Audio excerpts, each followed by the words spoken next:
Good morning, everyone. My name is Ryan Hall. I'm your athletic director here at Mayville State. And this morning we have Coach Larson, our head football coach, as we embark on our first Comet Corner, Coach's Corner with football. Coach, good morning. Good morning. How are you? I'm good, buddy. How are you? Everything's good. It's game week. That's it. Game week. So a little bit different, obviously, with wearing the masks with the pandemic going on. But we're gonna get through this, and excited for the season to be here. I know you are. And Coach, I first want to start off by asking you, how have things been? It was quite a move, and you had to hit the ground running. So if you could kind of take us through that a little bit, that'd be great. Absolutely. So we'll start back. Accepted the job February 1st. We moved up here. First day was February 4th, and we didn't have a very big team at all. We had about 36 kids on our roster. We had to do a complete overhaul. We needed a little bit of a culture change. We had to get in the weight room. We had to get in the books and do all that. And so that first 4 or 5 weeks, we made some major steps. We went 4 straight weeks without missing a lift, without missing a study table. That small stuff that doesn't seem that big, but it was major progress, and we felt really good about where we were going. And then all of a sudden, March 14th came around, and all of a sudden our team was gone from us, and we lost track, went on spring break and never came back, and so we were making really good progress, and it kind of all went online, all went Zoom, but through that, I think we grew up as a football team, and we learned how to take some self-accountability, some responsibility.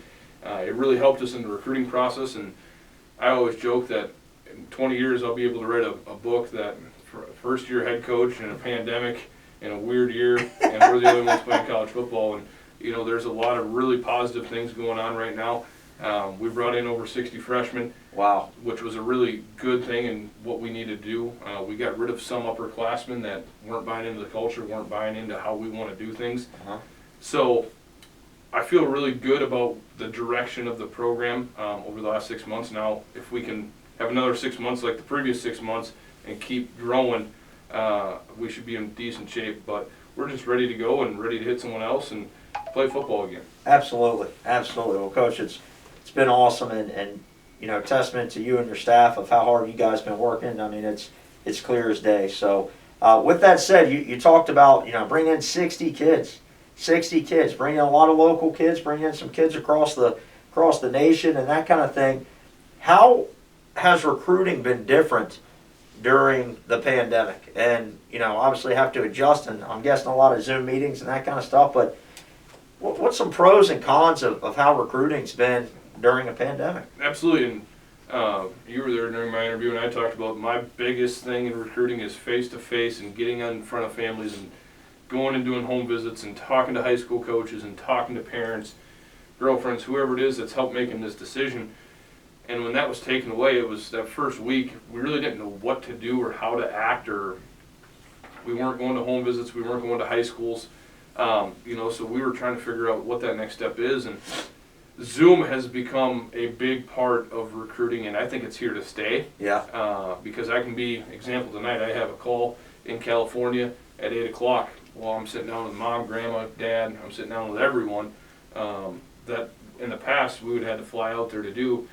So we've had more Zoom calls, and it's nice because I can do one every night or one a week or whatever it is, and still get in front of our top recruits and still talk to parents and still see facial reactions and still be able to do all that. So it's changed us, but I think it's here to stay, even when the pandemic's over, because we won't have to be on the road as much. We can still talk to kids. We can still do that type of stuff. So it's a really good change, and it made us adapt. And it's the nice part of having a young staff where technology, we grew up in the age of technology, and Yep. our group's really good at that. Coach, of those 60-something new kids you got, I'm only in my third year here, Yep. but you've got quite more of a local flavor of local guys than past couple years.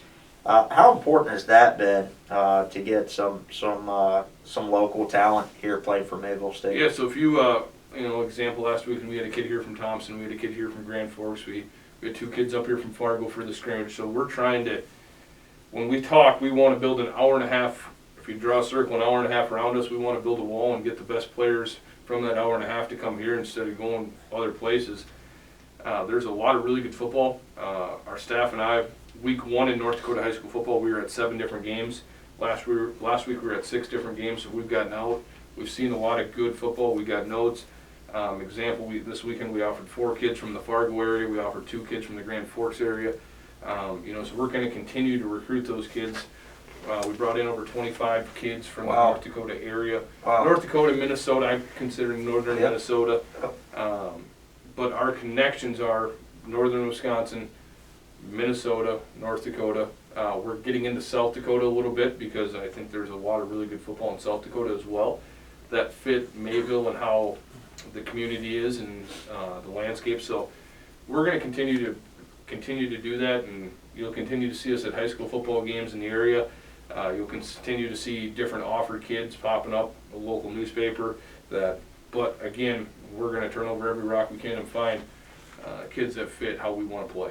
And Coach, I love that hybrid approach. I love how you get local, but then you get some great kids that are good fits for Mayville State outside the area as well. Coach Levy was in here asking me about Virginia schools of some solid kids, and again, just a testament to how hard you guys are getting after it and building this thing the right way.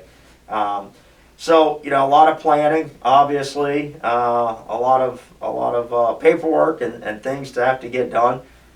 It's game week. Week 1. We did it. Know you're fired up. Know the guys are fired up. No easy task week 1. You got Waldorf coming into town. One of the big boys, so to speak, the past few years in the North Star. What have you focused on leading up to now, and what are some key things you're going to focus on this week to prepare for a solid program as Waldorf? Absolutely. And Waldorf, I played them last year at River Falls. When I was a defense coordinator, they beat us, and it was a close game, but I have a first-hand experience of how good they are. They're extremely well coached. Coach Finley, new head coach down there, I know him pretty well. I think he'll do a really good job taking over for Josh. They're an experienced team.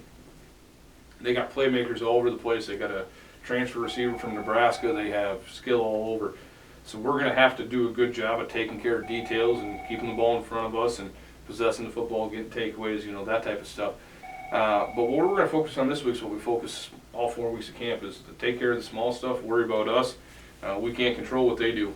We can control what we do, and we're going to get as good as we can at what we do. And just, I think they beat us 63-0 last year, so a lot of those guys, they remember that, and we're going to go out and we're going to play hard. We're going to compete, and at the end of 60 minutes, we're going to see what the scoreboard says and go from there. Absolutely. And Coach, with a lot of new guys, a lot of young guys that are going to be stepping up and starting roles, year 1 as you build this thing. What kind of leadership have you had from the couple of guys that have been here a while? Josiah Walker's, the Creighton Fowles, Darrell Wilson's, and I'm leaving out a chunk. You got some very good leaders. Portillo, you got some great kids there that are excited and I know have bought into what you're doing here. Absolutely. How important is that leadership with such a young program this year? It's huge, and I think the kids that we have here who have stuck around, they've been through a lot. As I'm sure just about everyone, I'm the 3rd head coach in 3 years. This is Creighton Falls' 4th offense coordinator in 4 years. So there's been major turnover, and these kids have stuck with it for their love of Mayville and for this program, which is really powerful. Example is when we went to vote captains, normally I do 2 captains on offense, 2 captains on defense. Our captains was split.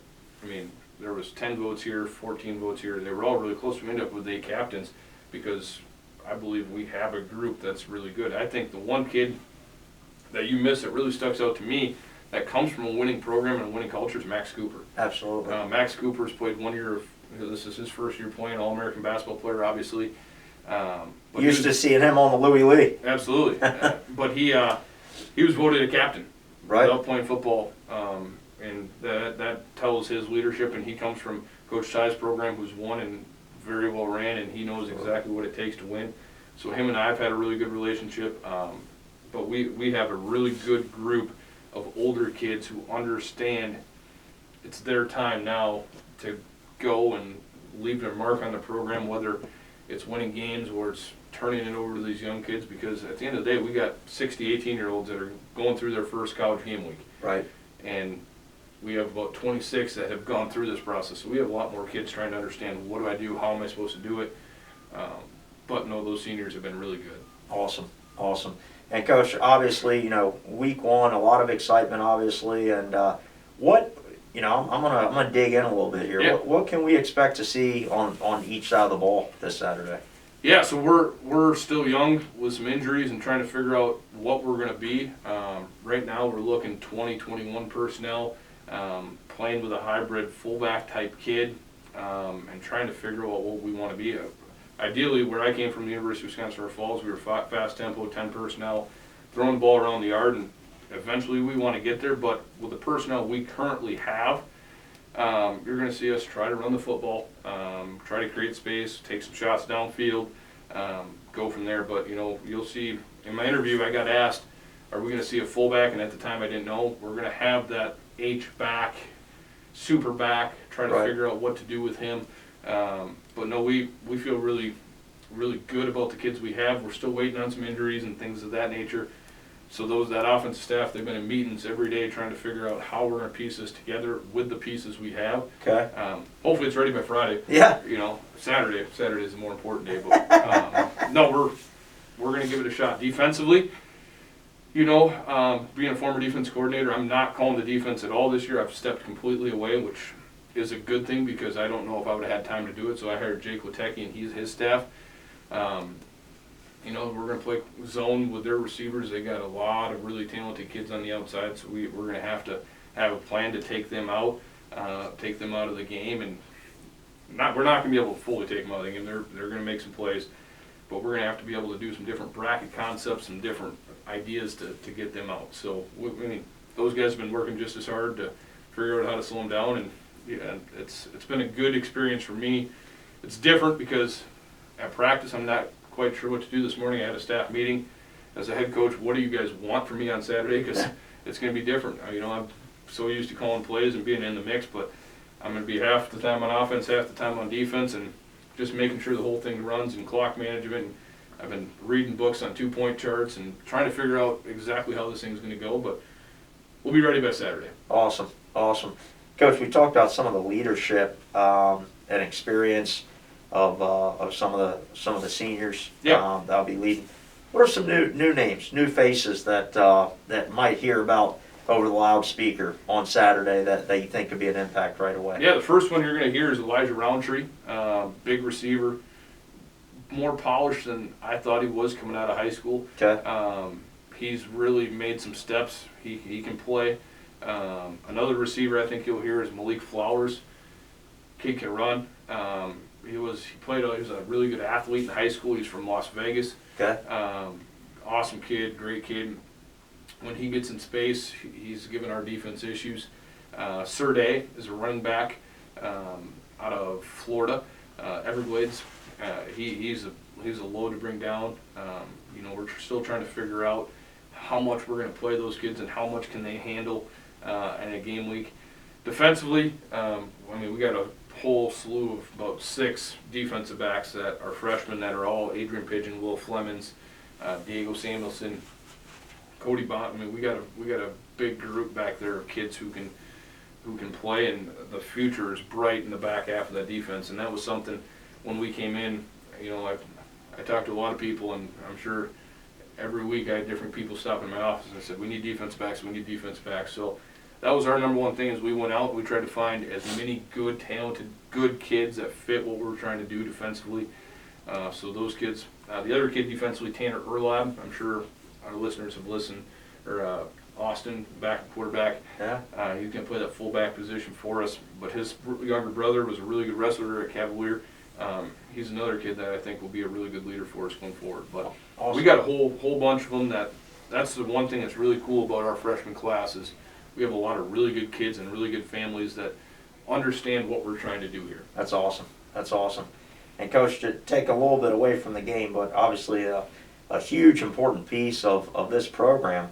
Last year it was Farmers Bowl, Yep. but we're honoring the White Hat Club. Absolutely. This weekend, first weekend, and at halftime, all of our White Hat Club members, our football fundraising club, will be honored.